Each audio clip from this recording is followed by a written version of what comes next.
आप सबका स्वागत है बैंक साथी यूट्यूब चैनल पर। आज जो हम कवर करेंगे वीकली करंट अफेयर्स कवर करेंगे सेकंड वीक ऑफ अप्रैल का। और इस वाले वीडियो में जो है हम नेशनल अफेयर्स कवर करेंगे। इसके बाद जो सेकंड पार्ट आएगा वो आपको बैंकिंग का मिल जाएगा, ठीक है। तो इस वाले वीडियो में नेशनल का जो अप्रूवल्स है उसको पहले कवर करते हुए चलेंगे। उसके बाद हम जो सेंट्रल गवर्नमेंट के जो पार्ट है उसको कवर करेंगे, फर्स्ट न्यूज कवर करेंगे। उसके बाद अगर स्टेट गवर्नमेंट कुछ अगर करंट अफेयर्स रहता है हम उसको भी खत्म करेंगे। तो विदाउट वेस्टिंग इन टाइम हम पहले करंट अफेयर्स बढ़ते हैं। तो पहला जो अप्रूवल्स है वो मिलेगा आपको कैबिनेट अप्रूवल्स। तो कैबिनेट ने जो अप्रूव किया है विवृत विलेज प्रोग्राम फेज 2। अब इस फेज 2 के बारे में बात करें तो इससे पहले फेज 1 चल रहा था और इस प्रोग्राम के अंतर्गत बोला जाता है कि जो भी विलेजेस, याद रखना, जो भी विलेजेस इंटरनेशनल लैंड बॉर्डर से टच होते हैं उसको डेवलप करने की बात किया जाता है। इस प्रोग्राम के अंतर्गत क्या है, विब्रेंट विलेज प्रोग्राम फेज 2। इससे पहले फेज 1 चल रहा था और उसके अंदर जो भी विलेजेस कवर थे उसको छोड़ के जो है फेज 2 में कवर किए जाएंगे। इसके लिए जो पैसे जो है गवर्नमेंट ने बजट रखी गई है वो रखी गई है 6,839 करोड़ रुपीस। बहुत इंपॉर्टेंट है, एग्जैक्ट आपको वैल्यू याद होना चाहिए एग्जाम के लिए। और ये क्यों किया गया कि जो इंफ्रास्ट्रक्चर है और जो सिक्योरिटी है बॉर्डर जो विलेजेस है उसको बढ़ाना के लिए, ठीक है। तो बॉर्डर जो विलेजेस है आपको पता होगा कि वो उतना डेवलप नहीं हो पाता बिकॉज आसपास का जो इंटरफेरेंस रहता है दूसरे कंट्रीज से, उसकी वजह से या तो वहाँ तक पहुँचना ही बहुत मुश्किल होता है पहाड़ की वजह से, वो सारी चीज़ें हैं। तो वो सारे चीज़ों को ठीक करते हुए जो है इस प्रोग्राम के अंतर्गत अच्छे से जो है रोडवे बनाई जाएंगी, रेलवे बनाई जाएगी और जितना भी इंफ्रास्ट्रक्चर डेवलप किया जा सकता है बॉर्डर विलेज पे वो किया जाएगा अंडर दिस प्रोग्राम। इस प्रोग्राम का मोस्टली फोकस अभी जो इंटरनेशनल लैंड बॉर्डर से वहीं पे रहता है। और जैसे मैं आपको ऑलरेडी बताया कि जो ऑलरेडी कवर था वीपीपी 1 के अंतर्गत उसको छोड़ के जो बॉर्डर लैंड्स है उसको कवर किया जाएगा, ठीक है। तो उसके अंदर उसके बाद उसको छोड़ के जो है इंटरनेशनल लैंड बॉर्डर्स है उसको जो है फोकस करते हुए प्रोग्राम 2 चलाया गया है। इसके बारे में बात करें तो ये जो है पूरा का पूरा सेंटर सेक्टर स्कीम है। इसका मतलब इसमें जो भी पैसा है वो गवर्नमेंट ऑफ इंडिया पूरा का पूरा लगाने वाली है। इसमें कोई भी स्टेट गवर्नमेंट का पार्ट नहीं रहेगा। अगर स्टेट गवर्नमेंट का पार्ट रहता है तो वो सेंटर स्पॉन्सर स्कीम होता है, ठीक है। तो अगर सेंटर स्पॉन्सर स्कीम लिखा गया हो तो इसका मतलब होता है कि उसमें सेंटर और स्टेट दोनों की भागीदारी रहती है। अगर सेंटर सेक्टर स्कीम लिखा गया है तो इसका मतलब क्या हुआ कि सारा का सारा पैसा जो है वो सेंट्रल गवर्नमेंट ही देने वाली है। तो आपको पूरा का जो बजट मिल रहा है इसमें सेंट्रल गवर्नमेंट ही पूरा का पूरा फंड करने वाले इस प्रोग्राम को।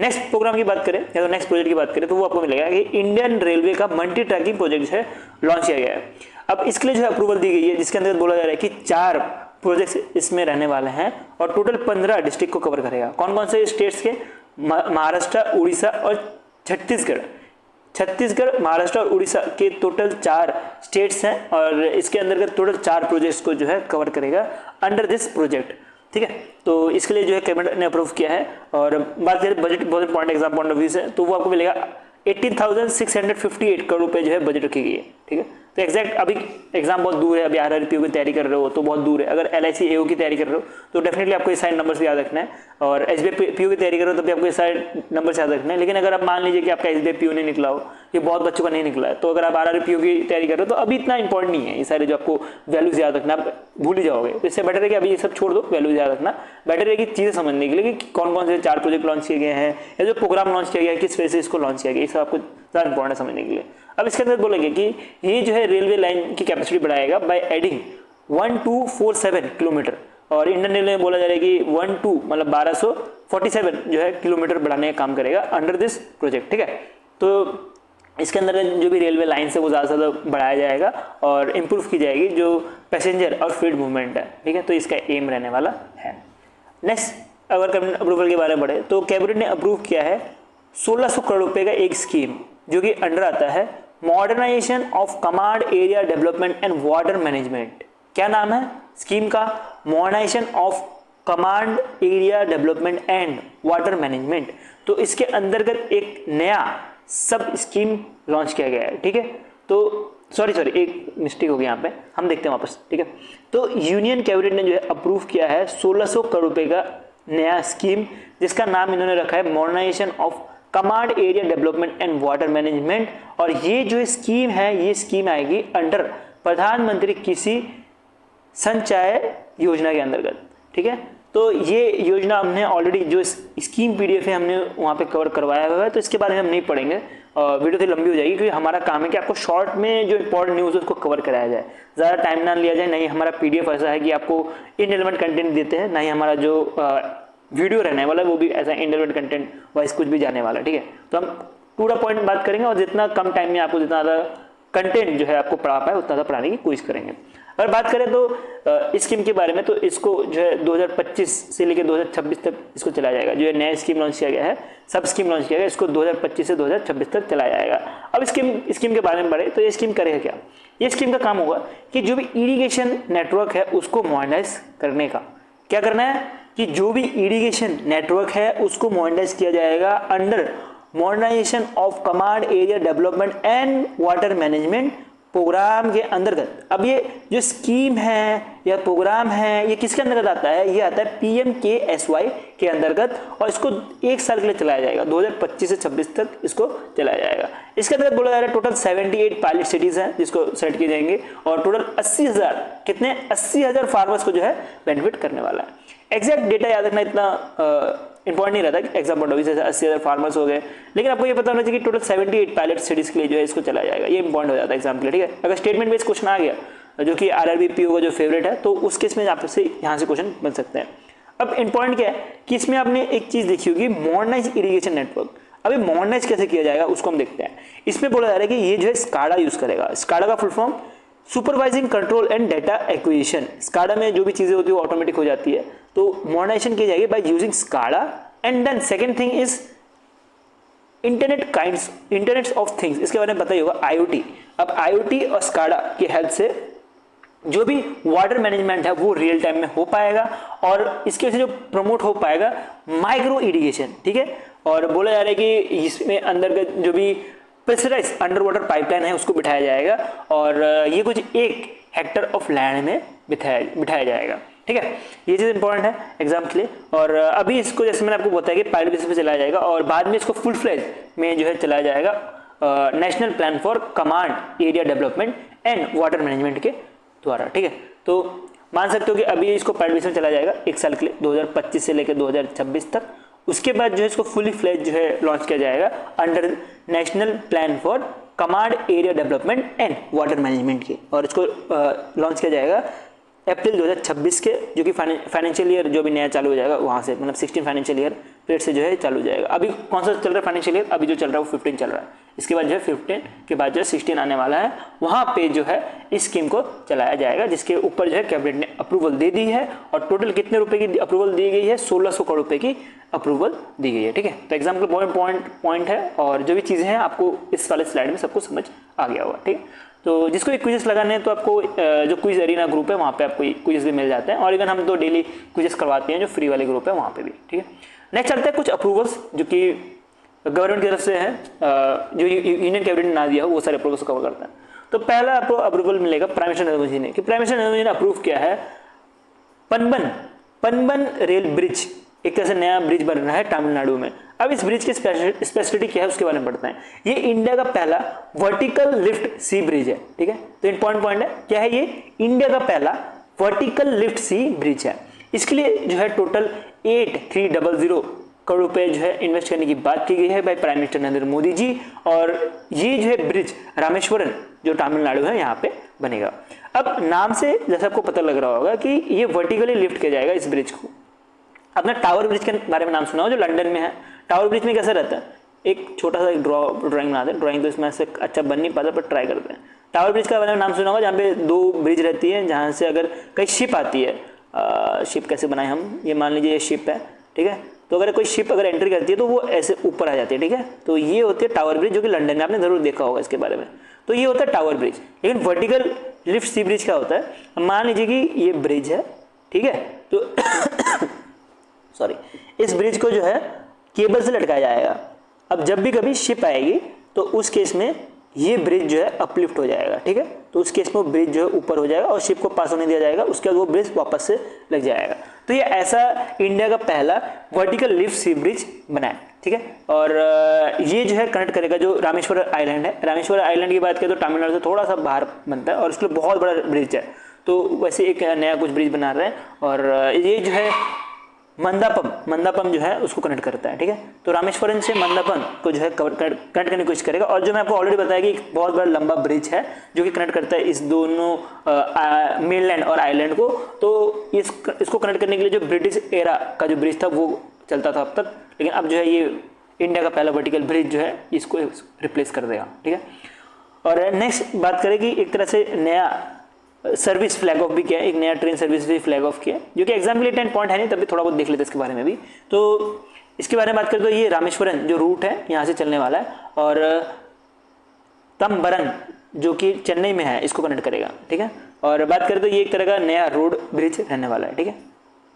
तो जो ये रोड ब्रिज बना था उसी टाइम जो है इसको भी जो लॉन्च किया गया था। तो एग्जाम में कभी आपको घुमा के क्वेश्चन पूछा जा सकता है, ऐसे बहुत कम चांस है लेकिन तभी पूछा जा सकता है कि जब ये इंडिया का पहला फर्स्ट वर्टिकल सी ब्रिज बन रहा था, लिफ्ट सी ब्रिज बन रहा था, तो उस केस में प्राइम मिनिस्टर नरेंद्र मोदी ने कौन से और इनिशिएटिव लिए थे, तो आपको ये क्वेश्चन नहीं पूछा जा सकता है, ठीक है। नेक्स्ट चलते हैं, नेक्स्ट इनिशिएटिव के ऊपर पढ़ते हैं, या तो सॉरी नेक्स्ट इनिशिएटिव नहीं, नेक्स्ट अप्रूवल के ऊपर बढ़ते हैं। तो नेक्स्ट अप्रूवल आपको मिलेगा मिनिस्ट्री ऑफ डिफेंस की तरफ से आ रहा है कि मिनिस्ट्री ऑफ डिफेंस ने जो है एक तरह से एयरक्राफ्ट जो ऑपरेशन है वो अलाउ कर दिया गया है आदिलाबाद एयर स्ट्रिप में, ठीक है। तो ये एयरफील्ड है आदिलाबाद जो कि तेलंगाना में है, यहाँ पे सिविल जो एयरक्राफ्ट है वो भी अब ऑपरेट कर सकता है। अब इस एयरफील्ड की बात करें तो इसमें ऑलरेडी मिलिट्री ऑपरेशन कर रही थी, और अब जो है सिविल को भी ऑपरेट करने के लिए अलाउ कर दिया गया बाय मिनिस्ट्री ऑफ डिफेंस। तो यहाँ पे आप पढ़ सकते हो कि मिनिस्ट्री ऑफ डिफेंस ने जो है इन प्रिंसिपल ग्रांट अप्रूवल दे दी है आदिलाबाद एयरफील्ड को, जो कि तेलंगाना में है। अब ये जो है बहुत पुराना एयरफील्ड था जो कि नजीब के टाइम से चल रहा था, और अब जो ये एयरफील्ड है इसमें सिविल ऑपरेशंस भी होने वाला है विथ मिलिट्री ऑपरेशन। ये ऐसा पहला सेकंड अप्रूवल्स है by the government of India since 2023। तो 2023 के बाद ऐसा दूसरा अप्रूवल दिया गया है जहाँ पे सिविल और मिलिट्री एयरक्राफ्ट दोनों के दोनों एक साथ ही ऑपरेट करेंगे, एक ही जो है एयरफील्ड में ऑपरेट करेंगे। ऐसे आपने बहुत सारी जगह पे देखी होंगी जहाँ पे मिलिट्री एयरक्राफ्ट और जो सिविल एयरक्राफ्ट है वो दोनों के दोनों एक साथ ऑपरेट करते हैं। तो ऐसे ही ये होने वाला है। तो इसकी ऑब्जेक्टिव क्या होने वाली है, ये इंपॉर्टेंट है एग्जाम के लिए कि ये जो है रीजनल कनेक्टिविटी को बूस्ट करने का काम करेगा, इवन जो इंडियन एयरफोर्स की जो ट्रेनिंग है उसको भी सपोर्ट करेगा। तो ये बहुत इंपॉर्टेंट एयरफील्ड है, और कुछ पॉइंट्स हैं जो कि लेसन पॉइंट है, की पॉइंट में आते हैं, तो उसको भी थोड़ा थोड़ा कवर कर लेते हैं, ठीक है। तो जो इंडियन एयरफोर्स है इन्होंने सेटअप किया है एक तरह से ट्रेनिंग इस्टेब्लिशमेंट, और बात की जा रही है कि ये जो एयरफील्ड है इसके लिए जो भी लैंड एक्विजिशन है ये सारा का सारा जिम्मेदारी जो है एयरपोर्ट अथॉरिटी ऑफ इंडिया को सौंप दिया गया है कि इनका लैंड एक्विजिशन, एप्रॉन बनाना, जहाँ पे जब भी पार्किंग होती है प्लेन्स की तो उस जगह को बोला जाता है एप्रॉन। तो एप्रॉन बनाना, जो भी इंफ्रास्ट्रक्चर जो अदर इंफ्रास्ट्रक्चर है ये सब कुछ जो बनाने का काम जो है एयरपोर्ट अथॉरिटी ऑफ इंडिया का ही रहने वाला है, ठीक है। तो ये तो हमने सारे अप्रूवल्स पढ़ लिए। अब पढ़ते हैं सेंट्रल गवर्नमेंट के कुछ न्यूज़। तो पहला न्यूज़ आ रहा है कि प्रेसिडेंट मुर्मू जी जो कि अप्रूव किए हैं इमिग्रेशन एंड फॉरेन बिल 2025 का, और ये बिल जो है हमारे नेशनल सिक्योरिटी को नज़र रखते हुए जो भी फॉरेनर हमारे इंडिया में आता है उसमें कुछ रिस्ट्रिक्शंस लगाई गई है। बोला जा रहा है कि टोटल 4 बिल्स पहले के थे जिसको रिप्लेस किया जा रहा है, ये नया बिल। तो टोटल 4 बिल कौन से थे, तो वो आपको मिलेगा पासपोर्ट एक्ट 1920, उसके बाद रजिस्ट्रेशन ऑफ फॉरेनर एक्ट 1939, उसके बाद फॉरेनर एक्ट 1946, उसके बाद इमिग्रेशन एक्ट 2000। तो ये चारों के चारों एक्ट को जो है रिप्लेस करके एक एक्ट बनाया गया जिसका नाम है इमिग्रेशन एंड फॉरेन बिल 2025, ठीक है। तो जो प्रेसिडेंट ऑफ इंडिया है इन्होंने अप्रूव किया है इमिग्रेशन एंड फॉरेन बिल 2025, जो कि टोटल 4 बिल को रिप्लेस कर रहा है। अब इंपॉर्टेंट है कि नहीं इसको समझते हैं। डेफिनेटली ये एग्जाम के इंपॉर्टेंट है, प्रीवियसली भी ऐसा बहुत बार हुआ है कि आपको यहाँ से डायरेक्टली क्वेश्चन पूछा गया। कैसे पूछा गया क्वेश्चन कि प्रेसिडेंट ऑफ इंडिया जो द्रौपदी मुर्मू जी है इन्होंने लॉन्च किया है, इन्होंने अप्रूव किया है इमिग्रेशन एंड फॉरेन बिल। अब ये जो इमिग्रेशन एंड फॉरेन बिल है ये कौन से 4 बिल को जो है रिप्लेस करेगा, या इसमें कौन सा ऐसा बिल है जिसको रिप्लेस नहीं किया गया, ऐसा क्वेश्चन पूछ देगा। तो आपको ये 4 ऑप्शन है, एक और ऑप्शन दे देगा। तो अब अगर आपको ये 4 ऑप्शन पता होंगे तभी जो है आप उस वाले ऑप्शन का आंसर दे सकते हो जो कि इसमें नहीं है, इस बिल को जो है रिप्लेस नहीं कर रहा है। तो इसलिए जो है ये पढ़ना जरूरी है। अब इस बिल के बारे में पढ़े कुछ टाइमलाइन, तो आपको मिलेगा कि इसके बारे में मार्च 11 2025 में जो है बोला गया था, और ये मिनिस्ट्री ऑफ होम अफेयर्स के द्वारा लोकसभा में बताया गया था, ठीक है। जो मिनिस्ट्री ऑफ स्टेट जो राय जी है इनके द्वारा ये चीज़ बताई गई थी। अब इसको जो है पास किया गया था लोकसभा से 27 मार्च को। आफ्टर लोकसभा में क्या होता है, पहले बिल रखा जाता है, उसके बाद डिस्कशन होती है, फिर उसको पास किया जाता है, और उसके बाद जो है 2 अप्रैल को जो है राज्यसभा में राज्यसभा में गया था, और राज्यसभा से अप्रूवल मिलने के बाद फिर प्रेसिडेंट ऑफ इंडिया का जो है असिस्ट लगता है। तो इस बिल को फिर प्रेसिडेंट ऑफ इंडिया का असिस्ट लगने के बाद ये जो है प्रॉपर एक बिल बन के आ गया, ठीक है। और बाद में जो है ये बिल जो है लॉ बन गया। अब इसको जो है नोटिफिकेशन किया गया है अप्रैल 2025 के अंतर्गत, ठीक है। तो गैजेटेड नोटिफिकेशन किया गया है। अब इसके बारे में कुछ डिटेल में चीज़ें पढ़ते हैं। पहली बात कि कुछ फॉरेनर जो भी इंडिया में आता है उनके ऊपर कुछ एंटी रिस्ट्रिक्शन लगाई है कि जो भी फॉरेनर अब threat to the national security, unity और integrity will be deny entry और स्टे इन इंडिया। अब ऐसे कौन से फॉरेनर है जो कि हमारे इंडिया नेशन के लिए जो है थ्रेट बन सकते हैं। जैसे मान सकते हो कोई पाकिस्तानी जो टेररिस्ट है वो एज ए नेशनल थ्रेट बन सकता है, या पाकिस्तानी जो पीपल है वो नेचुरल थ्रेट बन सकते हैं। तो इनको जो है अलाउ नहीं किया जाएगा अंडर दिस न्यू एक्ट। उसके बाद नेक्स्ट जो है बात की जा रही है कि जो भी पर्सन इंडिया में आएंगे या जो भी फॉरेनर इंडिया में आएंगे उनको रजिस्टर करना पड़ेगा। क्या करना पड़ेगा?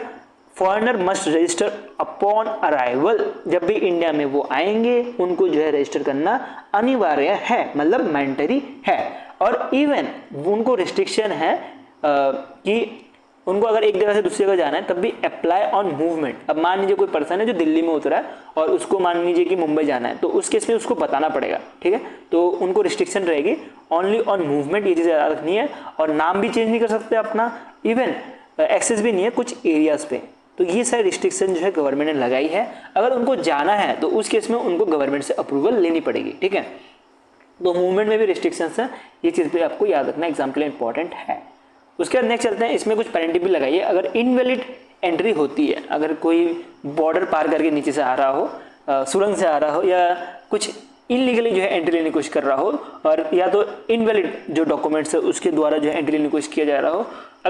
अगर मान लीजिए कि सुरंग से आ रहा तो जेल ही है, कुछ अच्छा खासी जेल होगी, उसके ऊपर बहुत बड़ी कार्रवाई होगी। लेकिन अब मान लीजिए कोई किसी ने वैलिड डॉक्यूमेंट नहीं लाया और वो एंट्री कर रहा है इंडिया में, तो उस केस में उस पर्सन को जो है 5 साल की इम्प्रिजमेंट होगी। उसके साथ जो है 5 लाख रुपये का फाइन भी लग सकता है, और उसके साथ जो है दोनों का दोनों भी लग सकता है। ये चीज़ इंपॉर्टेंट है। ये चीज़ आपको पता होगा कि जेल भी लग जाती है, फाइन भी लग जाती है, दोनों लग जाती है। तो वैसे ही है कि अगर कोई पर्सन वैलिड डॉक्यूमेंट के बिना पकड़ा गया, ठीक है। सुरंग वाली बात मैंने ऐसी कॉमेडी फॉर्म में बता दी थी आपको। ये चीज़ आपको ध्यान देनी है कि जो भी अगर पर्सन वैलिड डॉक्यूमेंट के बिना इंडिया में एंट्री करता है उसको जो है 5 साल की इम्प्रिजमेंट और 5 लाख रुपए फाइन लग सकता है, ठीक है। या तो दोनों के दोनों लग सकते हैं, ये चीज़ आपको ध्यान देनी है, ठीक है। सुरंग वाला बहुत फनी था ना। अगर मान लीजिए कोई बंदा सुरंग से आ गया, उसको 5 साल की अगर जेल होने लगी, तो पाकिस्तानी पता नहीं कितने सारे जो है हमारे इंडिया में आके और क्राइम बचाने की कोशिश करेंगे, ठीक है। नेक्स्ट चलता है, नेक्स्ट आ रहा है यूनियन मिनिस्टर पीयूष गोयल जी। यूनियन मिनिस्टर पीयूष गोयल की बात करें तो मिनिस्ट्री ऑफ कम्युनिकेशन जो है ये चला रहे हैं, ministry of communication and information technology, ये संभाल। तो इनके बारे में बात करें तो इन्होंने इनोग्रेट किया है 2nd addition of startup Mahakumbh. अब ये जो है वर्ल्ड का largest startup and innovation event है। अब इस इवेंट के बारे में बात करें तो इसके अंतर्गत जो डिफरेंट एंटरप्राइज हैं, एंटरप्रेन्योर्स हैं, उसके जो इन्वेस्टर्स हैं, इंडस्ट्री लीडर्स हैं, वो हमारे इंडिया से इवन 50+ कंट्रीज से आए और इन्होंने बातचीत की कैसे जो है हम आगे जो है हम बढ़ सकते हैं, ठीक है। इन स्टार्टअप्स इन्वायरमेंट को जो है ऐसे कैसे बढ़ा सकते हैं, उसके ऊपर बातें की गई है। एग्जाम के रिलेवेंस है, इसकी थीम, किसने इसको ऑर्गेनाइज किया है और कौन जो है इसको बैक कर रहा है। तो पहले तो इसकी थीम के ऊपर हम बढ़ते हैं। तो पहला थीम आ रहा है कि startup India @2047 unfolding the Bharat story, इसकी थीम है। बहुत इंपॉर्टेंट थीम है, इसको ध्यान देना है। क्या है? Startup India @2047 unfolding the Bharat story. तो इसकी थीम आपको मिलने वाली है। इसको जो है ऑर्गेनाइज किया जा रहा है फिसी ने जो है ASSOCHAM के साथ पार्टनर किया है। और बाकी इंपॉर्टेंट इतने हैं नहीं, अब बाकी चीज़ें भी आपको पढ़नी है, बट इंपॉर्टेंट ये दोनों ऑर्गेनाइजेशन है जो कि इसको ऑर्गेनाइज कर रहे हैं। इसके बारे में बात करें तो इसको जो है बैक किया जा रहा है DPIIT उसके स्टार्टअप इंडिया के साथ, ठीक है। और जो ministry of commerce and industry है, ये भी इसका पार्ट है, ठीक है। नेक्स्ट चलता है। नेक्स्ट इसकी कुछ की पॉइंट जो है इंपॉर्टेंट है, वो आपको ध्यान देना है। जो पीयूष गोयल जी जो ministry of commerce and industry है, इन्होंने सेकेंड फंड फॉर स्टार्टअप जो है लॉन्च किया गया है। इसके अंदर बोला गया है टोटल 10,000 करोड़ रुपए देने के बारे में बात। और अभी के टाइम पे 2025 के बारे में बात करें तो 2025 में जो है अभी 2,000 करोड़ रुपए दिए जाएंगे। अब ये 2,000 करोड़ रुपए कौन देगा? ये देगा सिडबी। सिडबी का फुल फॉर्म क्या है? Small industrial development bank of India. मतलब 2025 में जो है 2,000 करोड़ रुपए दिए जाएंगे और बाकी 10,000 करोड़ रुपए जो है टाइम टू टाइम जो है देते जाएंगे। अब मेन जो है फोकस जो रहने वाला है ये second fund of funds for startups का, इसका मेन फोकस जो है वो रहेगा AIs के ऊपर, रोबोट्स के ऊपर, ML मतलब मशीन लर्निंग के ऊपर, उसके बाद क्वांटम कंप्यूटिंग, बायोटेक, उसके बाद सेमी कंडक्टर डिजाइन। तो ये सब में जो है इस फंड का फोकस रहने वाला है ज़्यादा से ज़्यादा। और इस इवेंट में जो है एक तरह से स्टार्टअप इंडिया डेस्क भी लॉन्च किया गया है। अब स्टार्टअप इंडिया डेस्क के बारे में बात करें तो ये एक तरह का टोल फ्री नंबर है जो कि 4 डिजिट का है। अगर कोई भी स्टार्टअप्स है उनको अगर रूल्स और रेगुलेशन समझना हो, इन्वेस्टिंग के बारे में समझना हो, या उनको फंडिंग के बारे में समझना हो, या तो उनको स्टार्टअप कैसे हम ग्रो कर सकते हैं, ये सारी चीज़ें अगर समझना हो तो वो समझ सकते हैं रीजनल लैंग्वेज में। उसके लिए जो है 4 डिजिट का एक हेल्पलाइन नंबर भी जारी किया गया है जिसका नाम रखा है इन्होंने स्टार्टअप इंडिया डेस्क। ठीक है, एक और चैलेंज भी लॉन्च किया गया है बाय पीयूष गोयल, वो भी आपको याद रखना है, एग्जाम के बहुत रिलेवेंस है इसके लिए। वो आपको मिलेगा स्टार्टअप महारथी चैलेंज 2025। अब स्टार्टअप महारथी चैलेंज 2025 के बारे में बात करें तो स्टार्टअप महाकुंभ जो चल रहा था यहाँ पे इसको लॉन्च किया गया था, जिसके अंतर्गत बहुत सारे पार्टिसिपेंट आए थे। टोटल 2400 पार्टिसिपेंट्स यहाँ पे पार्टिसिपेट किए थे, 3000 जो है एग्जीबिटर्स आए थे, और टोटल 20 करोड़ रुपए जो है इसके अंतर्गत जो है ग्रांट भी किया गया एज अ अवार्ड। एक चीज इंपॉर्टेंट है, 20 करोड़ जो है नॉन डिल्यूटिव ग्रांट जो है अवार्ड किया गया है। अब इस वर्ड का मतलब समझते क्या होता है नॉन डिल्यूटिव ग्रांट। आपने शार्क टैंक देखा होगा, तो शार्क टैंक में क्या रहता है कि जो भी स्टार्टअप्स रहते हैं उनको फंडिंग उठाने की कुछ ना कुछ इक्विटी देनी पड़ती है। ठीक है, उन्होंने वो कोई 1% 2% देते हैं, कोई 5% देता है। इवन पाकिस्तान अगर शार्क टैंक देखो तो वहाँ पे तो 30-30 करोड़ रुपए जो है फंडिंग जो है उठाने के लिए जो है दे देते हैं कंपनी का। लेकिन अगर नॉन डिल्यूटिव ग्रांट्स की बात करें तो इसका मतलब क्या होता है कि अपना जो भी ओनरशिप है वो बेचने की जरूरत नहीं है। ठीक है, 20 करोड़ रुपए लेने के लिए जो भी स्टार्टअप्स है उनको अपना ओनरशिप बेचने की जरूरत नहीं है, ऐसा कुछ कहना है गवर्नमेंट का। तो गवर्नमेंट ने कितना दिया है, 20 करोड़ रुपए दिए गए हैं। किस किस को दिए गए हैं वो इंपॉर्टेंट है, एग्जाम के लिए आपको ये सारे नाम याद रखने हैं। मैं आपको थोड़ा बहुत रिपीट करवा दूंगा, थोड़ी बहुत चीजें जो कि इंपॉर्टेंट है, सब कुछ रिपीट करना पॉसिबल नहीं, ये चीज तो आपको रट्टा लगानी ही पड़ेगी। ठीक है, तो इसका कोई ट्रिक भी नहीं है, ट्रिक बना भी नहीं पा रहा हूं मैं, और इसको आपको रट्टा लगाना पड़ेगा। पहला तो एक ऑर्गेनिक कंपनी है जो कि नागालैंड और IIT दिल्ली से जो है बन के आई है, और इसके बारे में बात करें तो ये एक तरह से विनर है। नेक्स्ट है आपको सिटी ग्रीन मिलने वाले जो कि बेंगलोर बेस्ड है। ये टॉप एग्रीटेक में जो है काम करती है, मतलब जो टॉप कंपनीज है एग्रीटेक में जो काम करती है उनमें से एक कंपनी ये भी है, तो इनको भी ये अवार्ड दिया गया है। नेक्स्ट जो है आपको एक बायोकेमिकल कंपनी मिलने वाली है जिसको एग्री बिजनेस इनोवेशंस के लिए ये अवार्ड दिया गया है। ठीक है, उसके बाद आपको मिलेगा आवर गेस्ट ट्रेवल जो कि सिक्किम और IIM कोलकाता दोनों का एक तरह से कोलैबोरेशन है, और ये जो नॉर्थ ईस्ट का एक ट्रैवल प्लेटफॉर्म बनाने की बात, नॉर्थ ईस्ट का एक ट्रैवल प्लेटफॉर्म है जिसके से इनको रिकॉग्नाइज किया गया है। उसके बाद फ्लिक्स बॉक्स सॉल्यूशन जो है असम का कंपनी है, तो इनको जो है B2B सेक्टर में जो है बिजनेस सेक्टर के लिए जो है ग्रो करने के लिए ये अवार्ड दिया गया है। उसका स्केलिंग यू की बात करते तो दिल्ली बेस्ड कंपनी है या तो ऑर्गेनाइजेशन है जो भी यूथ एजुकेशन है रूरल इंडिया में उसको ऑनर करता है। ठीक है, तो ये जितने भी विनर्स है आपको ये नाम याद रखना है। मेरे पास कोई ऑप्शन नहीं है आपको रट्टा लगाने के लिए, कोई ट्रिक नहीं है, तो इसको आपको सीधे सीधे रट्टा लगाना ही पड़ जाएगा। ठीक है, तो इसके बारे में एक और चीज़ है कि इस इवेंट में जो स्टार्टअप महाकुंभ था, यहाँ पे जो इंडिया फिनटेक फाउंडेशन है इन्होंने लॉन्च किया है सेल्फ रेगुलेटेड ऑर्गेनाइजेशन भी। अब सेल्फ रेगुलेटेड ऑर्गेनाइजेशन कैसी रहती है, जो कि मान सकते हो एक तरह से अम्ब्रेला ऑर्गेनाइजेशन। अब बोलोगे सर अम्ब्रेला ऑर्गेनाइजेशन क्या रहता है, अम्ब्रेला ऑर्गेनाइजेशन वो ऑर्गेनाइजेशन रहता है जिसके अंतर्गत बहुत सारे ऑर्गेनाइजेशन आते हैं। इसका एक छोटा सा एग्जाम्पल लेते हैं, AMFI मतलब mutual fund federation of India, जो कि रेगुलेट करता है जितने भी म्यूचुअल फंड या AMCs है सबको। ठीक है, तो ये एक तरह का जितने भी AMCs हैं उनको जो है रेगुलेट करने का काम करता है। इसे एक छोटा सा एग्जांपल आप RBI भी ले सकते हो। RBI भी एक तरह से सेल्फ रेगुलेटेड ऑर्गेनाइजेशन ही है जो कि एक तरह से है। ठीक है, और जो कि एक तरह से अम्ब्रेला ऑर्गेनाइजेशन है बैंक्स के लिए। तो वैसे इन्होंने जो है बोला है कि जो फिनटेक सेक्टर है उसके लिए भी एक तरह से सेल्फ रेगुलेटेड ऑर्गेनाइजेशन भी लॉन्च किया गया है। अब ये जो सेल्फ रेगुलेटेड ऑर्गेनाइजेशन है ये इंडिया फिनटेक फाउंडेशन ने इसके बारे में बताया है, और इसका जो है लोगो अनरिवील किया गया है अमिताभ कांत के द्वारा। और अमिताभ कांत के बारे में बात करें तो ये G20 के शेरपा भी थे। ठीक है, तो अब तो ये रिलेवेंस कम हो गया, G20 के शेरपा थे, इतना इंपॉर्टेंट है नहीं अभी के लिए क्योंकि ये बहुत पुराना हो गया G20 का इवेंट। लेकिन आपको पता होना चाहिए कि अमिताभ कांत ने जो है ये चीज़ की थी। नेक्स्ट चलते हैं, नेक्स्ट आ रहा है ministry of statistics programme and implementation ने रिलीज किया है women and man in India 2024 का 26 पब्लिकेशन, मतलब 26 एडिशन का पब्लिकेशन रहने वाला है, जिसके अंतर्गत जो भी जेंडर रिलेटेड डेटा है अक्रॉस डिफरेंट सेक्टर उसको निकाला गया है। अब कैसे जेंडर रिलेटेड डेटा उसके बारे में बात करते हैं। पहला जो आपको मिलेगा जेंडर प्रायोरिटी इंडेक्स, इसके अंदर दो तरह के इंडेक्स है, एक है प्राइमरी एक है सेकेंडरी। इसके अंदर डिफरेंट डिफरेंट स्कोर्स दिए जाते हैं।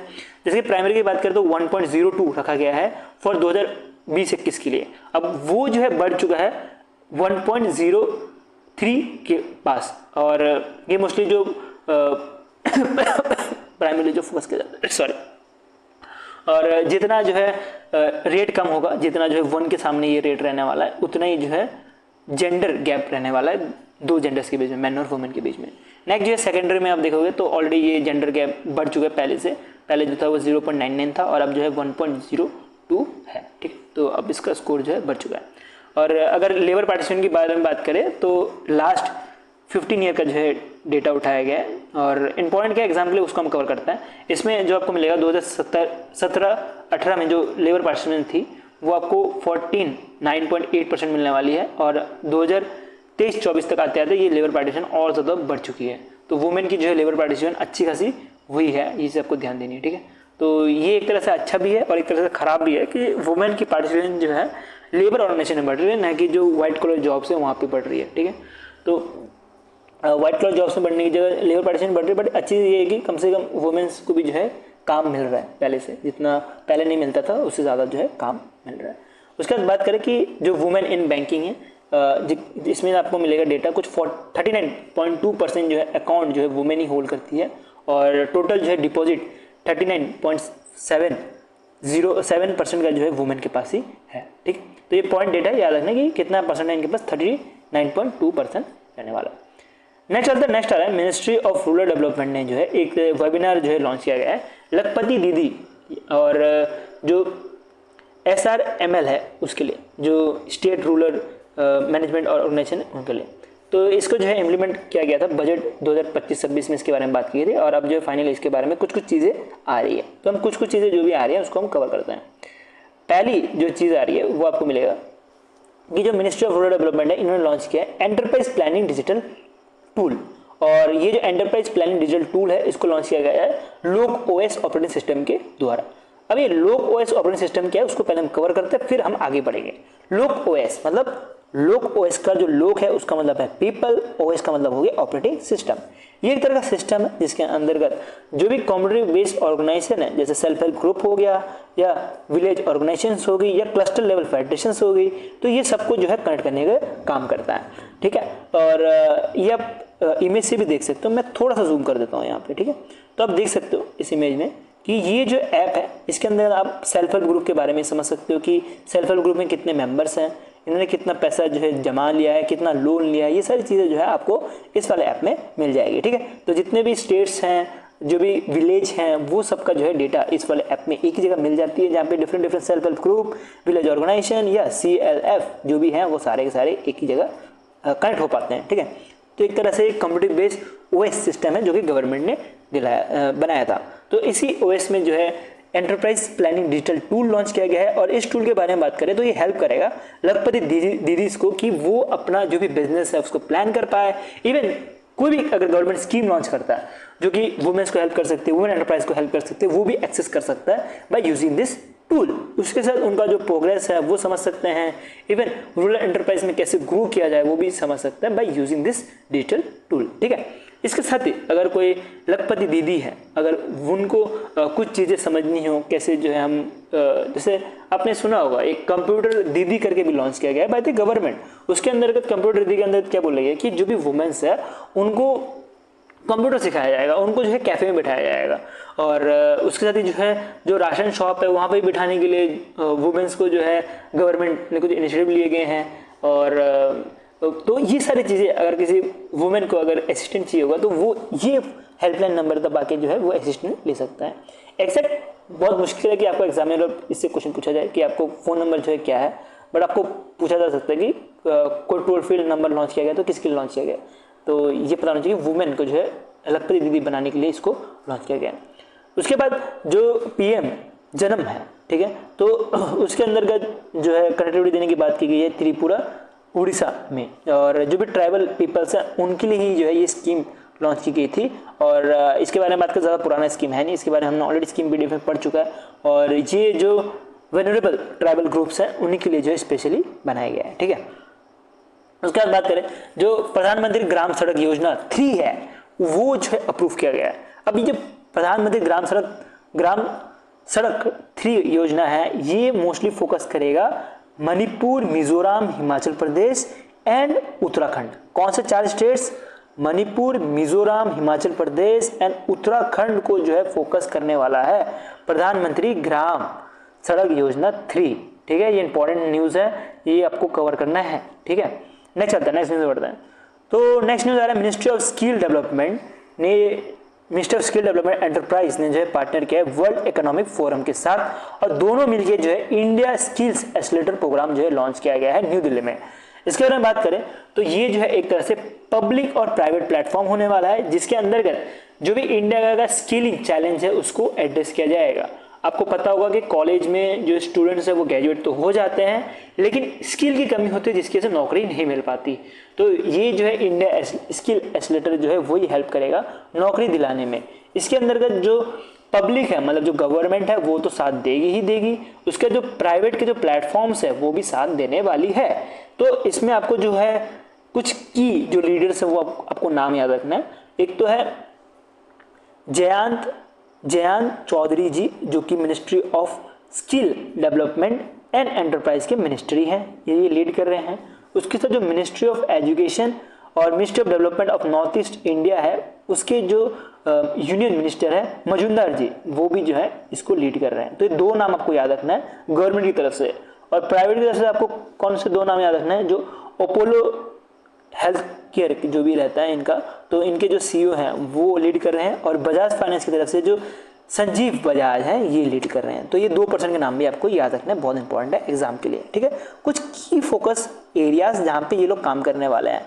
पहला तो जो ब्रिज करने वाले हैं जो भी गैप्स हैं स्टूडेंट्स के बीच में उसको, और मोस्टली इनका फोकस रहेगा AI, robotics, energy, cyber security और क्लाउड पे, क्योंकि अभी यही सारे कुछ अभी चल रहे हैं पूरे ग्लोब में, तो इसी में जो है ज़्यादा फोकस रहने वाला है। इसके साथ बोला जा रहा है कि जो भी गवर्नमेंट इंडस्ट्रीज़ हैं उनके साथ पार्टनर किया जाएगा और इनको अपस्किलिंग और रीस्किलिंग की जाएगी। अपस्किलिंग मतलब जो भी उनका स्किल पहले ऑलरेडी सीखा होगा उसको और ज़्यादा सिखाया जाएगा, अपस्किल किया जाएगा, और रीस्किलिंग मतलब उनको नया चीज़ें जो है सिखाई जाएगी अंडर दिस एक्सेलेरेटेड प्रोग्राम। ठीक है, नेक्स्ट चलता है। नेक्स्ट आ रहा है नेशनल स्टैटिस्टिक्स ऑफिस, और ये आती है under the ministry of statistics programme and implementation की तरफ से।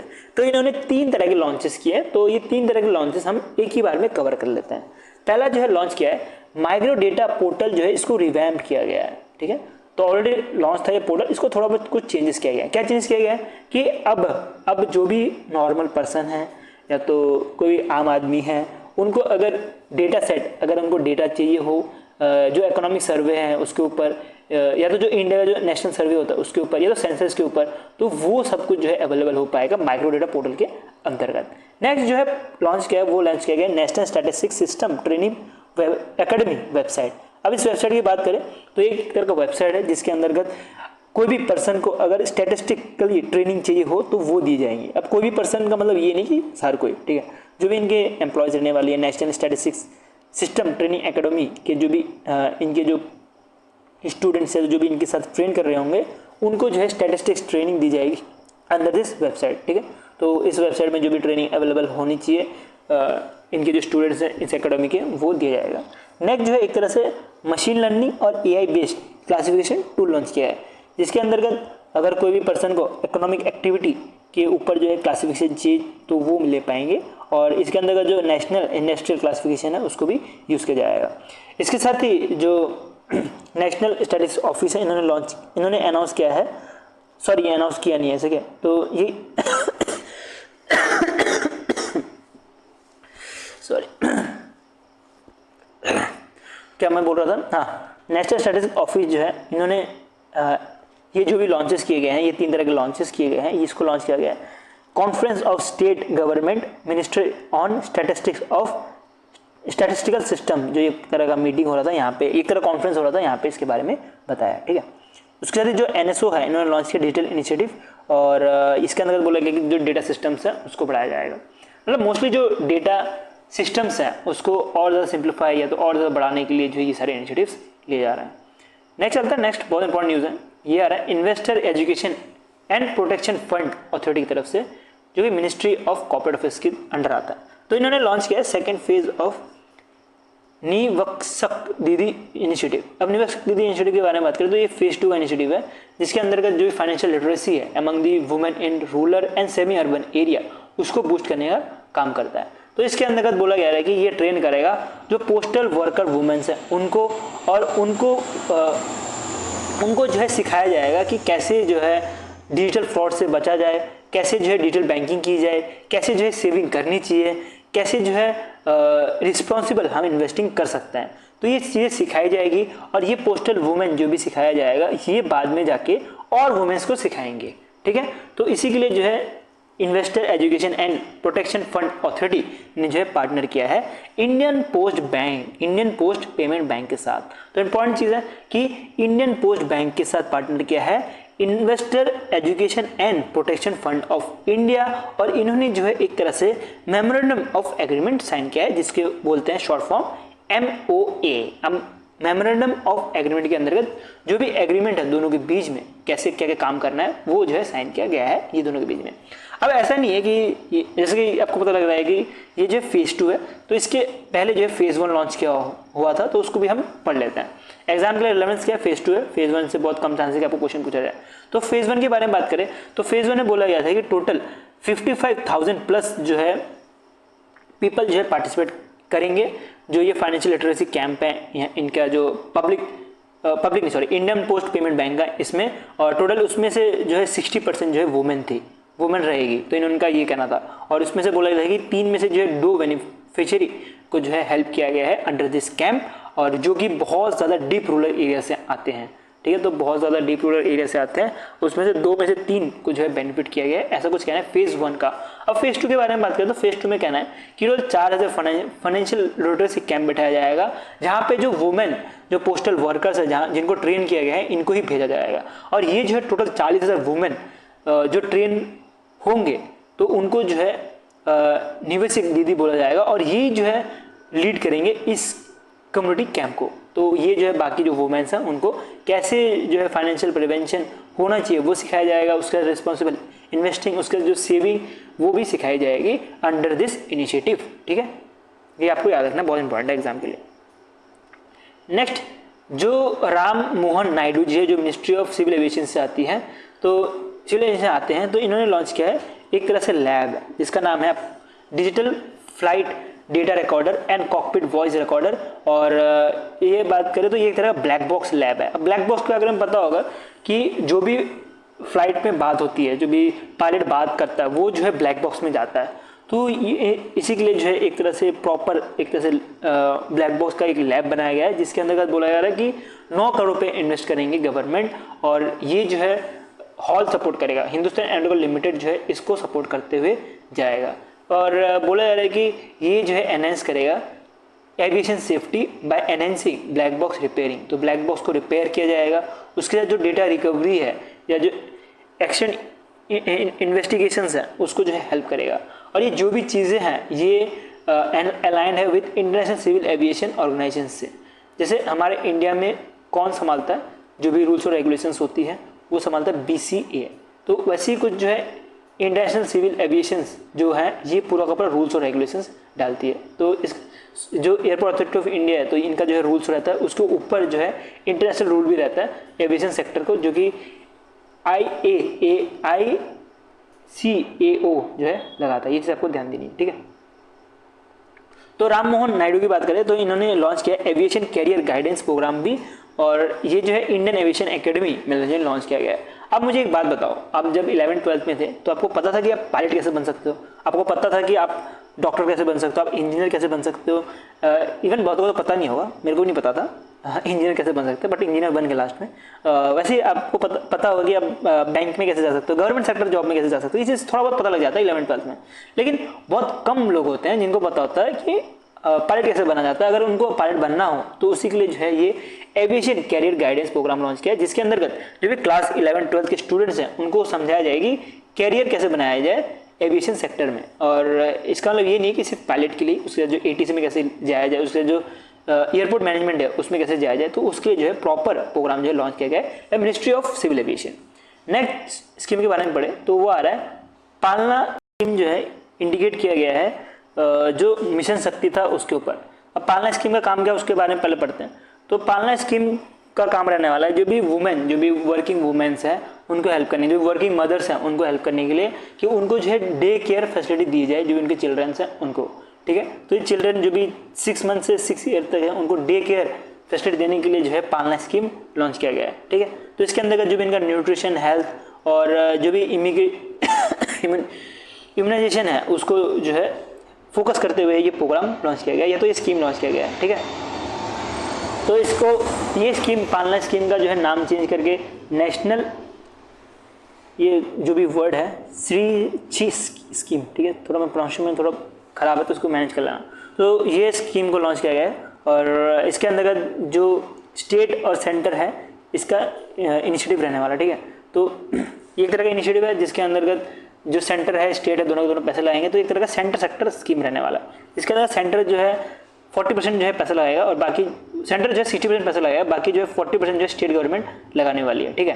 तो जिसके पास भी स्टेट गवर्नमेंट का लेजिस्लेटिव हो तो वो जो है 40% पैसा लगाएगी। अगर नॉर्थ ईस्ट स्टेट की बात करें या स्पेशल कैटेगरी स्टेट्स जैसे हिमाचल प्रदेश या तो उत्तराखंड, वहाँ पे जो है 10% जो है स्टेट गवर्नमेंट पैसा लगाएगी, बाकी 90% जो है सेंट्रल गवर्नमेंट पैसा लगाएगी। और कुछ यूटीज जहाँ पे विदाउट लेजिस्लेटिव्स हैं, दिल्ली नहीं क्योंकि दिल्ली के पास ऑलरेडी लेजिस्लेचर है, तो उनको छोड़ के जैसे पौंडीचेरी हो गया तो वो सारे को जो है 100% जो है सेंट्रल गवर्नमेंट ही फंड करने वाली अंडर दिस स्कीम। तो इस स्कीम के बारे में बात करें तो ये स्कीम जो है टोटल 26 डेज चलेगा पर मंथ और टोटल 7.5 आवर्स का जो है एक तरह से बेबी सिटिंग देने का काम करेगा।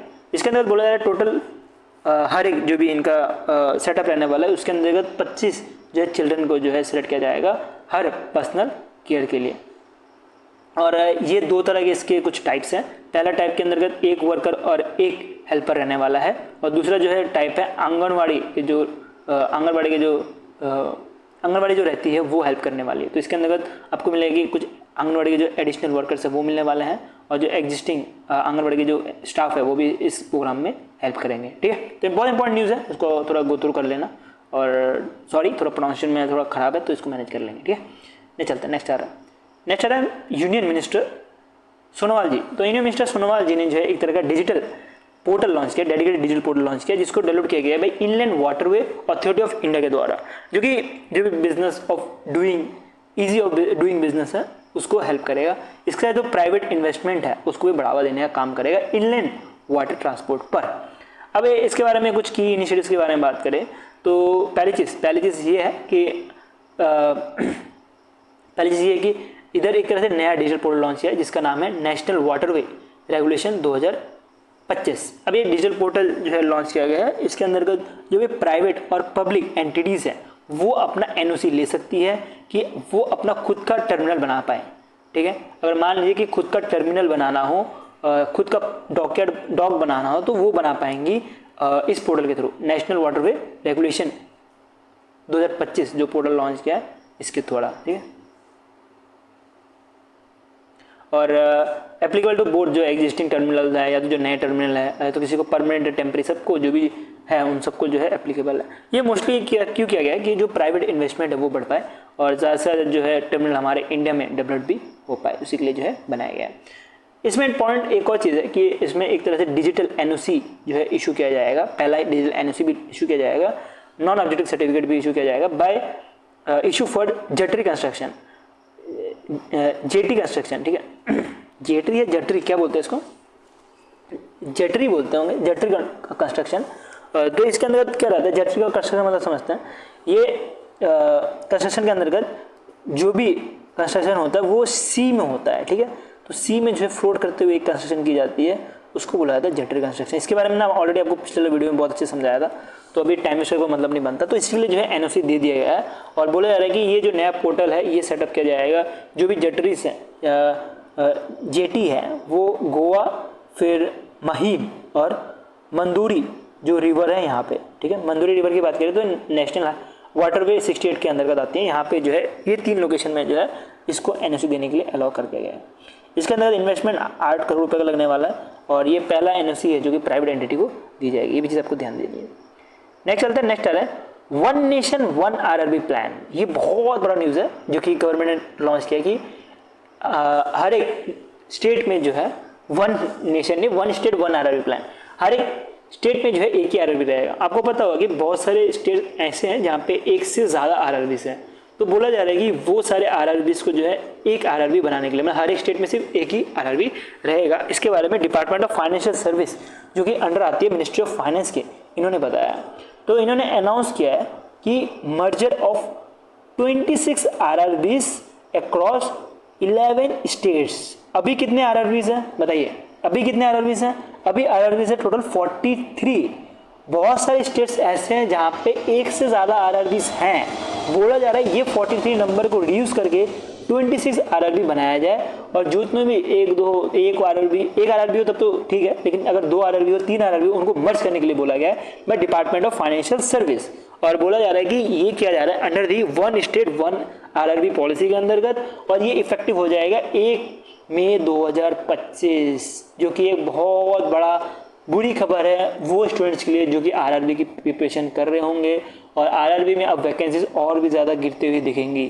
पहले कभी ऐसा टाइम था जहाँ पे 193 आरआरबीस थे, जब वैकेंसीज बहुत अच्छे खासे आते थे, और अब ऐसा हो गया कि आरआरबी सिर्फ 26 ही रह जाएंगी, जिसकी वजह से वैकेंसीज बहुत गिर जाएगी। बहुत ख़राब चीज़ है, बट क्या करें। एग्जाम के लिए जो इम्पॉइंट है उसको हम कवर करते हैं। इसमें पॉइंट ये है कि आंध्र प्रदेश के बारे में बात करें तो आंध्र प्रदेश में जो है टोटल 4 आरआरबीज है, क्योंकि सबसे ज़्यादा आरआरबीज आंध्र प्रदेश में मिलने वाली है। उत्तर प्रदेश और वेस्ट बंगाल की बात करें तो टोटल 3 आरआरबीज आपको यहाँ पे मिलेगी। बिहार, जम्मू एंड कश्मीर, गुजरात, कर्नाटका, मध्य प्रदेश, महाराष्ट्र, उड़ीसा और राजस्थान की बात करें तो यहाँ पे आपको 2 आरआरबीज मिलेगी। और जितने भी स्टेट्स हैं सब में जो है आपको एक आरआरबीज मिलने वाली है। मोस्टली इम्पैक्ट जो करने वाला है वो उत्तर प्रदेश, वेस्ट बंगाल, बिहार वाले स्टूडेंट्स को करेंगे, क्योंकि ज़्यादा से ज़्यादा स्टूडेंट जो है गवर्नमेंट की तैयारी यही सारे स्टेट से कर रहे होते हैं। ठीक है, तो ये जो है मर्जर किया गया है बाय अंडर सेक्शन 23A(1) के अंतर्गत। और ये जो है बोला जा रहा है कि टोटल 43 अभी करंट में जो है आरआरबीस है उसको रिड्यूस करके 28 जो है किया जाएगा। और जितने भी नए आरआरबीस हैं ये जो है मेजरली बोला जाता है कि जो पब्लिक सेक्टर बैंक्स हैं इनके पास जो है मेजरली स्टैक रहता है, और टोटल 2000 करोड़ रुपए का इनका कैपिटल रहता है, तभी जो है ये पैसे लगा पाते हैं। कुछ चीज़ें जो हैं आरआरबी के ऊपर आपको पूछा जा सकता है, उसको भी हम कवर करते चलते हैं। पहली चीज़, आरआरबी जो बना था वो आरआरबी एक्ट 1976 के अंतर्गत बनाया गया था, जिसका काम ये था कि क्रेडिट प्रोवाइड करने का जो स्मॉल फार्मर्स हैं उनको, लेबर्स, आर्टिस्ट जो रूरल इंडिया में हैं उनको। इसके बारे में बात करें तो इसको जो है रेगुलेट करता है बाय आरबीआई, लेकिन इसको सुपरवाइज करता है बाय नाबार्ड। रेगुलेट कौन करता है? आरबीआई। सुपरवाइज कौन करता है? नाबार्ड। 2015 में एक अमेंडमेंट की गई थी जिसके अंतर्गत आरबीआई को अलाउ कर दिया गया था कि ये बियॉन्ड गवर्नमेंट के ऊपर भी जो है कैपिटल राइज कर सकते हैं। और उसके बाद जो स्टेट है, स्पॉन्सर्ड बैंक है, यहाँ से भी जो है ज़्यादा से ज़्यादा पैसा ले सकते हैं। इसका शेयर होल्डिंग की बात करें तो ज़्यादातर शेयर होल्डिंग है गवर्नमेंट ऑफ इंडिया के पास ही रहती है, जो कि 50% रहती है। बाकी जो स्पॉन्सर पीएसबी है, जितने भी आरआरबीज हैं इनके पास कोई ना कोई स्पॉन्सर पब्लिक सेक्टर बैंक होना ही पड़ता है। कोई भी आरआरबी उठा लो उसमें आपको स्टेट बैंक ऑफ इंडिया मिलेगा जो कि एज ए स्पॉन्सर बैंक होगा, या तो पीएनबी रहने वाला है या तो कैनरा बैंक रहने वाला है। तो इनकी जो परसेंटेज आपको मिलेगी वो 35% मिलेगी। उसके स्टेट गवर्नमेंट की जो स्टैक मिलेगी वो आपको 15% मिलने वाली है। ठीक है, तो अगर कंबाइंड गवर्नमेंट ऑफ इंडिया और पीएसबी की बात करें तो वो 51% से ज़्यादा रहना चाहिए इवन आफ्टर डाइल्यूशन। अगर इससे कम हो गया तो जो आरआरबीज है वो प्राइवेट हो जाएगी। तो इसी के लिए एक चीज़ इंपॉर्टेंट है, आपको याद रखना है कि अगर डाइल्यूशन करना भी हो, अगर गवर्नमेंट का स्टैक कम करना हो या पीएसबी का जो स्टैक कम करना हो तो वो कर पाएंगे, लेकिन 51% से कम नहीं होना चाहिए। अगर कम हो गया तो उस केस में वो डाइल्यूशन में हो जाएगा। तो इसलिए ये बोला गया कि मोर देन 51% होना ही पड़ेगा। अभी कुछ आरआरबी की जर्नी समझते हैं। आरआरबी को स्टार्ट किया गया था कि रूरल इंडिया में काम करने के लिए, कि जो क्रेडिट दे पाए। तो स्टार्टिंग में सिर्फ 5 आरआरबीज थे 1975 में। बाकी आते आते जो है 2005 में जो है लगी कि आरआरबी की ज़रूरत है, टोटल 193 आरआरबीज बन गए। फिर बाद में 2012 में एक अमेंडमेंट हुई जहाँ पे 82 आरआरबीज हो गए। उसके बाद 2020 आते आते 45 जो है आरआरबीज हुए। उसके बाद 2023-25 की बात करें तो उसके इसमें 43 हो गए। कुछ आरआरबी जो है मर्ज हो गए थे साउथ वाले स्टेट्स में। उसके बाद अब जो बात कर रहे हैं 28 आरआरबी करने के लिए, और ये 28 आरआरबी 1 मई 2025 से एप्लीकेबल हो जाएगा।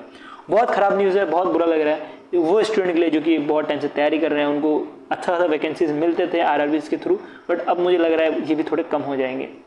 तो प्रिपेयर करते रहो डेफिनेटली। आरआरबी नहीं तो दूसरे एग्जाम्स हैं वहाँ पे आपका डेफिनेटली निकल जाएगा। और इवन आरआरबी में भी जो है मर्ज होने के बाद भी वैकेंसीज तो कम होंगी नहीं, उनको जरूरत होगी बैंक्स की, और थोड़ा सा कम हो सकता है, थोड़ा बहुत इंपैक्ट हो सकता है, बस ज़्यादा इंपैक्ट नहीं होना चाहिए। ठीक है, लगे रहो, एग्जाम डेफिनेटली निकल जाएगा। नेक्स्ट चलते हैं फर्स्ट न्यूज़ के ऊपर बढ़ते हैं। तो फर्स्ट न्यूज़ के ऊपर बढ़े तो ministry of electronics and information technology ने जो है रिलीज किया है first edition of digital trade report. अब इस रिपोर्ट के बारे में बात करें तो ये रिपोर्ट को लॉन्च किया गया है BFSI सेक्टर के लिए। BFSI सेक्टर मतलब banking, finance service and insurance sector के लिए लॉन्च किया है, जिसके अंदर जो भी साइबर अटैक्स है या साइबर ट्रेंड्स हैं उसको कैप्चर करने का काम करता है। जो भी इमर्जिंग साइबर ट्रेंड है या तो जो अटैक है उसको जो है हाईलाइट करने का काम करता है इस रिपोर्ट के अंतर्गत। तो इससे क्या होगा कि जो भी हमारे बैंकिंग सेक्टर में जो भी रिस्क होता है उसको रिड्यूस करने का काम करेगा।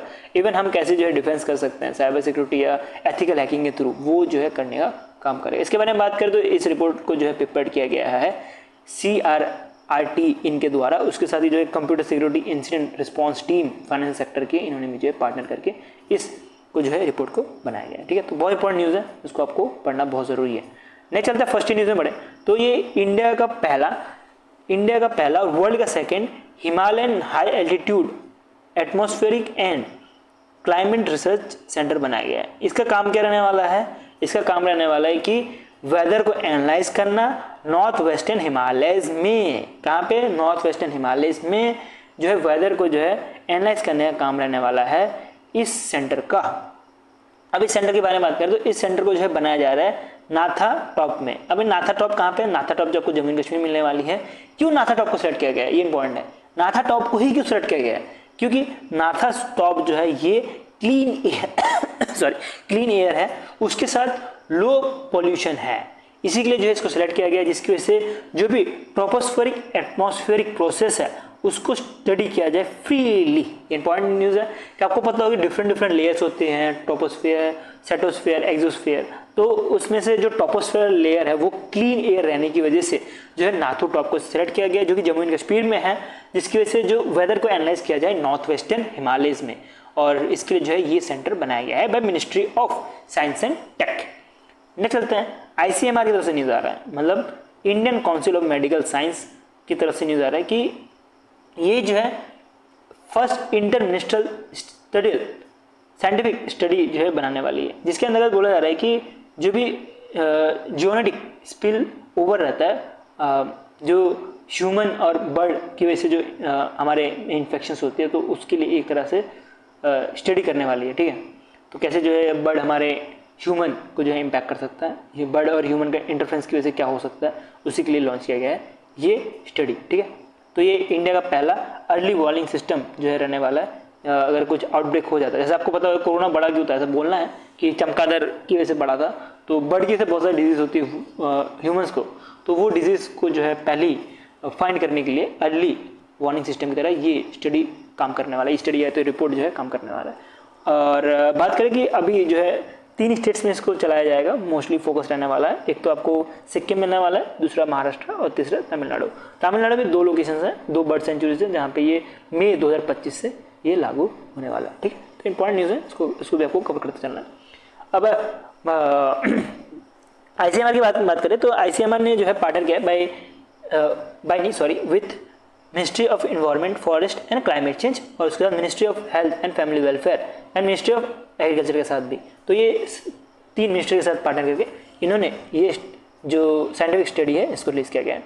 नेक्स्ट बहुत ज़्यादा इंपॉर्टेंट न्यूज़ है, ये आ रहा है मिनिस्ट्री ऑफ पंचायती राज की तरफ से कि इन्होंने first ever panchayat advancement index base line report 2023 का निकाला गया है, फाइनेंशियल ईयर 2023 का जो है निकाला गया है। इसके अंदर बोला जा रहा है ये जो है जो सस्टेनेबल डेवलपमेंट गोल है उसको लोकलाइज करने का काम करेगा। सस्टेनेबल डेवलपमेंट गोल को लोकलाइज करने का काम करेगा 2.5 लाख पंचायत, ग्राम पंचायत जो भी हैं इन सबको। ठीक है, तो इसके अंदर टोटल 9 थीम रहने वाली है, और ये जो पॉवर्टी फ्री, हेल्थ और water sufficient, clean, green, good governance, water friend, women friendly panchayat, ये 9 थीम में जो है मोस्टली काम करते हुए ये इंडेक्स को निकाला गया है। और इसका बेसलाइन आपको याद रखना है कब है, फाइनेंशियल 2023 है। तो इसके अंदर जो भी ग्राम पंचायत है उनको कैटेगराइज किया गया ऑन 9 थीम, और कैसे जो है ये सस्टेनेबल डेवलपमेंट में काम कर रहे हैं उसके ऊपर जो है काम किया है। जैसे मैं आपको बताया कि 2.5 लाख प्लस जो है ग्राम पंचायत है, इसमें से डिफरेंट कैटेगरीज में बांटे जाते हैं बेस्ड ऑन स्कोर्स। कुछ को फ्रंट रनर बोला जाता है, कुछ को परफॉर्मर बोला जाता है, कुछ को अचीवर बोला जाता है, वो हम आगे कवर करेंगे। पहले एग्जाम लेके पॉइंट है उसको कवर करते हैं। टोटल जो है आपको मिलेगा 2,55,699 ग्राम पंचायत ऐसे हैं जिसका जो है डेटा सेलेक्ट किया गया है। टोटल इतने सारे ग्राम पंचायत हैं, उसमें से जो वैलिड डेटा है वो उठाया गया है 2,16,285 ग्राम पंचायत का। उसमें से आपको सिर्फ और सिर्फ 699 ग्राम पंचायत ऐसे हैं जो कि सिलेक्ट किए गए हैं as a front runner. Front runner बताता हूँ क्या है आगे। और जो भी ये मेजरमेंट ली गई है, डेवलपमेंट मेजरमेंट ली गई है, वो ली गई है बेस्ड ऑन हेल्थ, एजुकेशन और इंफ्रास्ट्रक्चर में। अब हम पढ़ते हैं कैसे जो है इस इंडेक्स का स्ट्रक्चर है। पहले आप देखो कि जो भी ग्राम पंचायत बिगनर कैटेगरी में होंगे उनको स्कोर दिया जाएगा लेस देन 40। जो भी ग्राम पंचायत एस्पिरेंट कैटेगरी में रहेंगे उनका स्कोर रहने वाला है 40 से 59। कुछ ग्राम पंचायत जो भी परफॉर्मर है, जो भी सस्टेनेबल डेवलपमेंट गोल में अच्छा काम कर रहे हैं, उनको दिया जाएगा 60 to 74 का स्कोर। उसका जो फ्रंट रनर है उनको दिया जाएगा 75 से 89 का स्कोर। उसका जो अचीवर है उनको दिया जाएगा 90 प्लस का स्कोर। एक चीज़ याद रखना है, अब इंडिया में कोई भी ऐसा ग्राम पंचायत नहीं है जो कि अचीवर में आ पाए 90 प्लस का स्कोर लेके हुए, ठीक है। तो ये आप देख सकते हो कोई भी ऐसा नहीं है। अब आप यहाँ से देख सकते हो, ये चार्ट को थोड़ा सा जूम कर लूँ मैं, थोड़ा सा जूम करते हैं और अच्छे समझ आएगा चार्ट।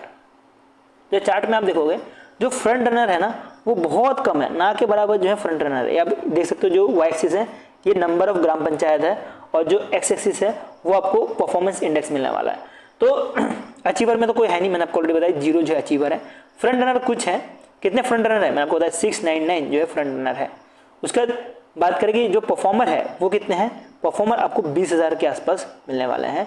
उसका एस्पिरेंट की बारे में बात करें तो आपको 80,000 के आसपास मिलने वाले हैं, और जब बिगनर की बारे में बात करें तो 1,20,000 के आसपास मिलने वाला है। तो ये सारा प्रॉपर डेटा है ग्राम पंचायत के ऊपर। अब स्टेट वाइज बात करते हैं कि स्टेट वाइज कितने फ्रंट रनर हैं, कितने जो है कौन कौन से स्टेट जो है टॉप में आई है फ्रंट रनर के नाम पे, उसको हम देखते हैं। पहले नंबर पे आपको देखना है कि सबसे ज़्यादा फ्रंट रनर आपको मिलेगा जो 699 फ्रंट रनर है। उसके अंतर्गत जो सबसे ज़्यादा फ्रंट रनर है आपको गुजरात में मिलने वाले जो 51.6% है। उसका नेक्स्ट जो है आपको तेलंगाना में मिलेंगे फ्रंट रनर जो कि 40.3% आपको मिलने वाला है। उसका जो है त्रिपुरा में मिलने वाला है 6.3%, और उसके बाद जो है महाराष्ट्र, उसके बाद उत्तर प्रदेश, ये सब मिलने वाला है, ठीक है। तो टॉप 5 जो है ये एग्जाम के लिए इंपॉर्टेंट है, इसको आपको ध्यान देना है।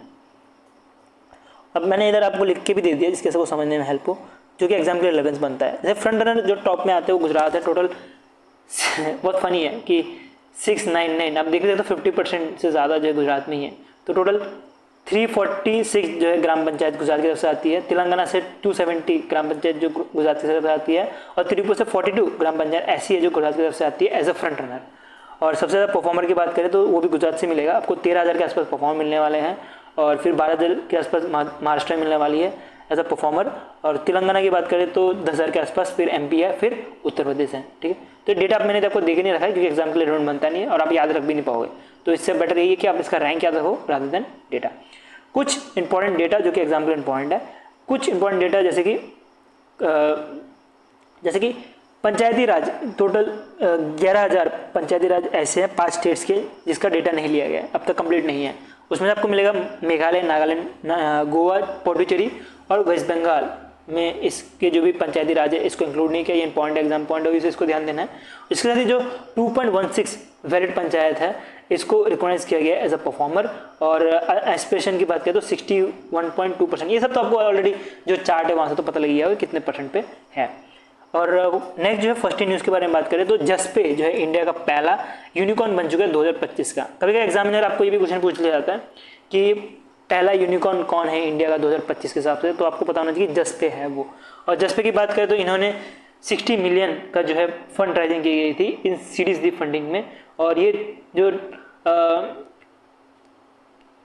केदारा कैपिटल है उनके द्वारा किया गया था, और केदारा कैपिटल के साथ जो है सॉफ्ट बैंक और एक्सिल ने भी पार्ट लिया था, ठीक है। तो जैसे कि बाद में बात करें तो ये फंड जो है राइज किया कि इनका जो है AI कैपेबिलिटी वो बढ़ाया जाए। और यूनिकॉर्न के बारे में बात करें तो यूनिकॉर्न वो होता है जिनका 1 बिलियन से ज़्यादा फंडिंग राइज होती है, जिनका जो 1 बिलियन से ज़्यादा जो वैल्यूशन हो जाती है उनको जो है एज अ यूनिकॉर्न बोला जाता है। ये चीज़ भी आपको ध्यान देनी है। तो ये पूरा का पूरा हमारा नेशनल अफेयर्स जो है खत्म हो गया। और मैं होप करता हूँ जो मैंने आपको समझा आपको समझ आया। हमने ट्राई किया कि जितना शॉर्ट में है आपको कंटेंट प्रोवाइड कर पाए, एग्जाम रिलेवेंट वो प्रोवाइड किया हुआ है। और इवन हमारा अच्छा खासा जो है जो भी स्टूडेंट्स है वो सिलेक्ट हुए हैं IPS PO, IPS clerk, RRB clerk, RRPO में। और इवन अभी और उम्मीद है कि SBI क्लर्क में भी अच्छा खासे होने चाहिए। हर एग्जाम में हमारा अच्छा परफॉर्मेंस है। देखोगे तो हर एग्जाम में हमारा 25+ या तो 30+ तक भी जो है 35+ तक भी जो है हमारा जो है क्वेश्चंस आते हैं हमारे PDF से ही। ठीक है, तो अगर आपको PDF चाहिए तो टेलीग्राम ग्रुप ज्वाइन कर सकते हो, आपको PDF मिल जाएगा। कुछ चीज़ें जो है पेड है, मैं ऑलरेडी पहले बताना चाहूँगा, कुछ चीज़ें पेड है पर बहुत सारी चीज़ें फ्री हैं। इवन क्विजेस भी जो है वो आपको फ्री में मिल जाएंगी हमारे ग्रुप में। ठीक है, अच्छे अच्छे क्विजेस जो है हम प्रोवाइड कर देते हैं, कुछ स्टेटमेंट वाइज क्विज प्रोवाइड कर देते हैं। और ट्राई करते हैं कि एक करंट अफेयर्स के 3 से 4 जो है क्वेश्चन मिल जाए, क्योंकि क्वेश्चन कहीं से पूछ सकता है एग्जामिनर। तो 3 से 4 अगर क्वेश्चन मिल जाएंगे तो वो आपको एग्जाम में ज़रूर हेल्प करता है। तो वही हमारा मोटिव भी है कि आपको एग्जाम में अच्छा स्कोर करवाया जाए, जिसके साथ हम 3 से 4 क्वेश्चन देते हैं। हमारे जो Q&A PDF रहता है और जो हमारे क्विज रहते हैं वहाँ पे भी। ठीक है, सो वीडियो अच्छा लगा लाइक कर देना। ऐसे ही कंटेंट देखते रहने के लिए सब्सक्राइब चैनल और वीडियो को शेयर कर दो अपने दोस्तों के साथ। अभी ले करते हैं। Thank you watching this video.